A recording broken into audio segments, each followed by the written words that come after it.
The uncharted drift. In the vast expanse of the galaxy, where stars whispered secrets to those bold enough to listen, humanity had only recently begun to stretch its wings beyond the confines of Sol. It was the year 2147 by Earth reckoning, and the United Earth Federation, UEF, had launched its first fleet of exploratory vessels equipped with the revolutionary quantum fold drive, a marvel of human engineering that bent space-time like a sheet of paper, allowing jumps across light years in mere hours. These ships, sleek and armored with adaptive hulls forged from nanomaterials, were crewed by the best and brightest scientists, engineers, pilots, and diplomats trained for first contact.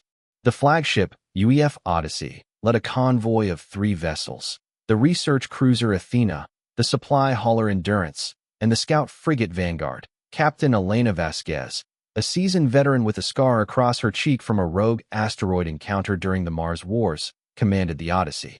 Her crew numbered 500 souls, a microcosm of Earth's diversity, humans from every continent, bound by a shared dream of discovery. Their mission was simple: map the outer rims of the Orion Arm, catalog new worlds, and seek signs of intelligent life. No one expected trouble. The galaxy, as far as human probes had scanned, seemed empty of advanced civilizations. Or so they thought. It started with a glitch. During a routine fold jump toward a promising binary star system designated Epsilon 9, the Odyssey's navigation AI, codenamed Orion, detected an anomaly, a gravitational eddy, invisible to standard sensors, pulling at the fabric of space. Compensating, Orion announced in its calm, synthetic voice. But the compensation came too late. The fold drive hiccuped, and instead of emerging in the safe void of Epsilon 9, the fleet materialized in a nebula-strewn sector pulsing with artificial signals. Status report. Captain Vasquez barked from the bridge, her hands gripping the command chair as alarms blared.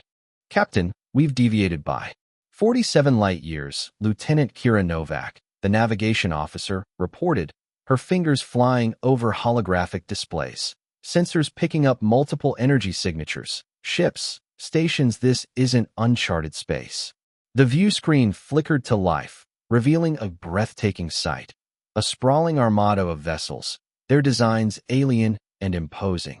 Towering dreadnoughts with crystalline hulls that shimmered like living jewels, flanked by swarms of fighter craft darting like predatory insects.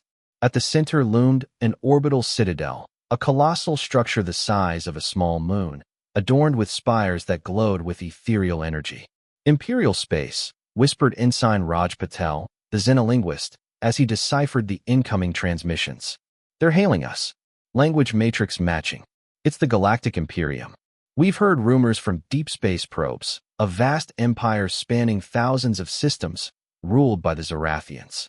The Zorathians, a species of tall, elegant beings with iridescent skin and telepathic abilities, who had dominated the galaxy for millennia. Their imperium was a rigid hierarchy, where lesser races served or were subjugated. Humans, newcomers to the stars, were unknown to them. Until now, the hail came through, translated by Orion. "Unidentified vessels, you have breached the sovereign borders of the Zorathian Imperium. Power down your drives and prepare for boarding. Resistance will be met with annihilation." Vasquez's mind raced. A mistake, a navigational error, had thrust them into the heart of an empire that viewed intruders as threats. "Open a channel," she ordered. "This is Captain Elena Vasquez of the United Earth Federation vessel Odyssey. We come in peace. Our entry was unintentional, caused by a drive malfunction. We request permission to withdraw." Silence stretched like a taut wire. Then, the response: "Humanity unknown designation. Your vessels match no known profiles. Surrender for inspection, or face the Emperor's wrath." The fleet tensed. Weapons systems hummed to life on the alien ships, energy cannons charging with an ominous glow. Vasquez glanced at her tactical officer, Commander Marcus Hale. "Options. They're outgunned us 10-1, Hale replied grimly.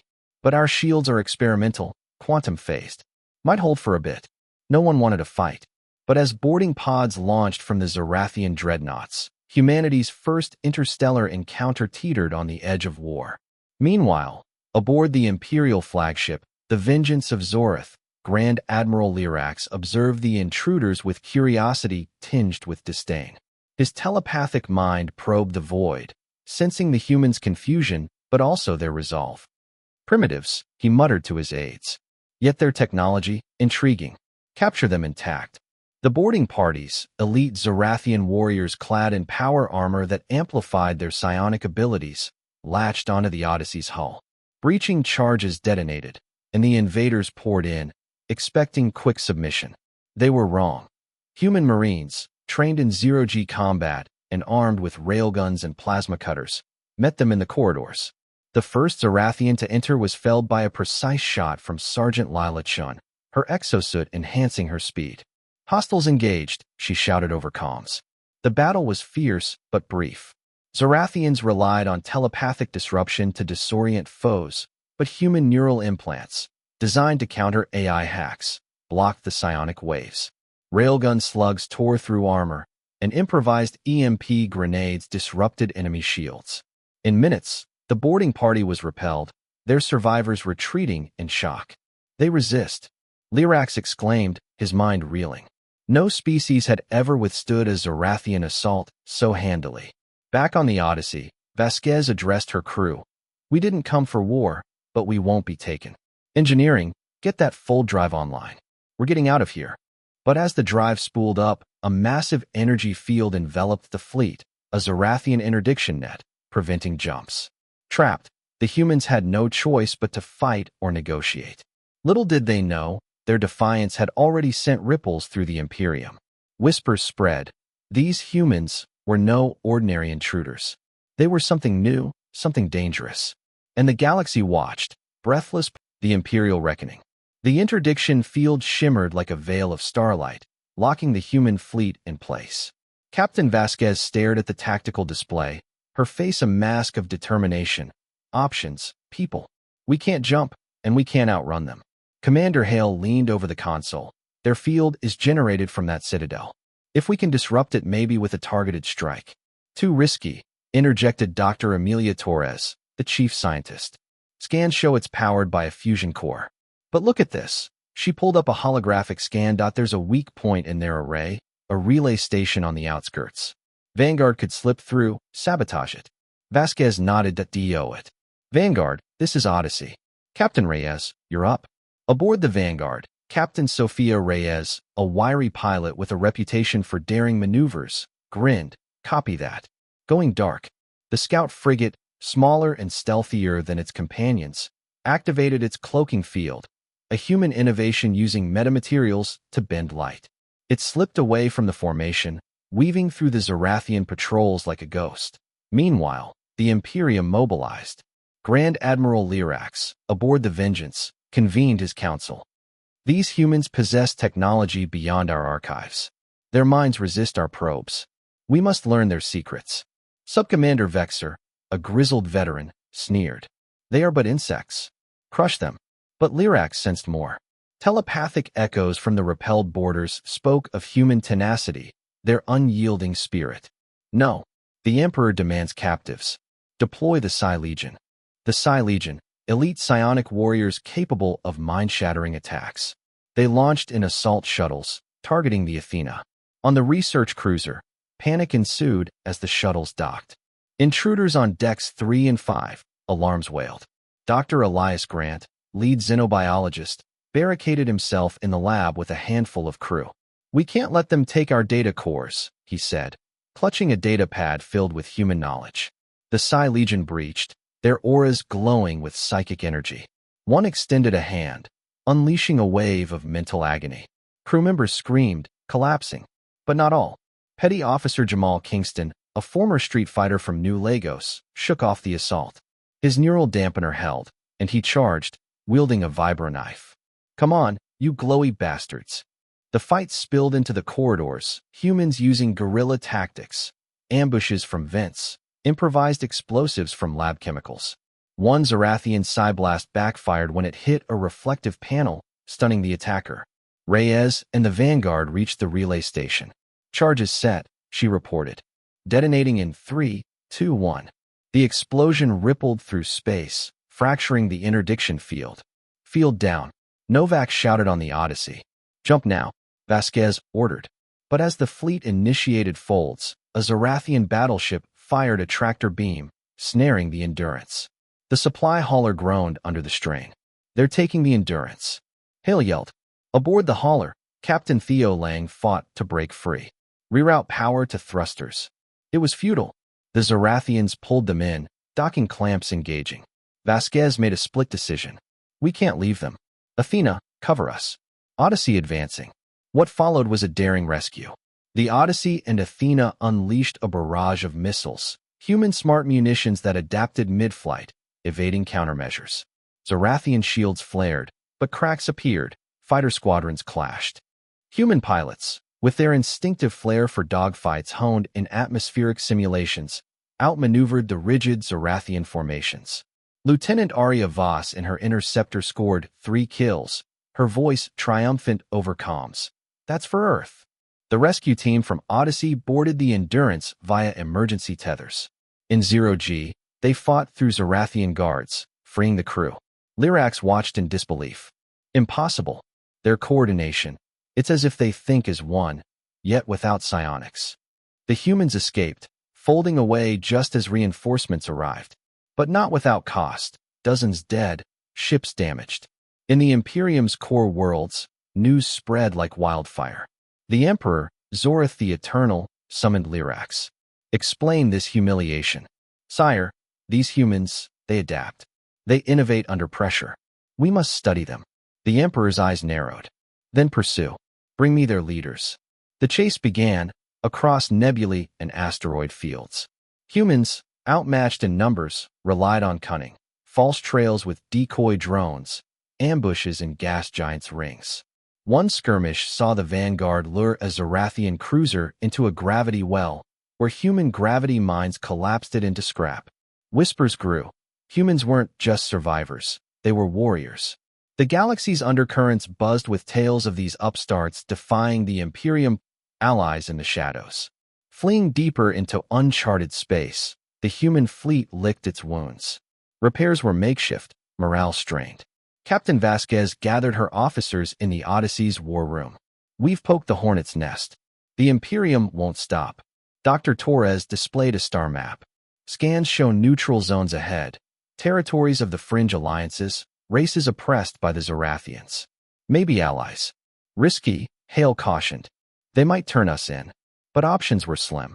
They pressed on, emerging in the Veil sector, a lawless expanse of rogue planets and pirate havens. Their arrival didn't go unnoticed. A fleet of mismatched ships, bulbous traders, spiky raiders, intercepted them. "Identify yourselves," came the hail in a guttural tongue. Patel translated, "They're the Krell Syndicate, scavengers and rebels."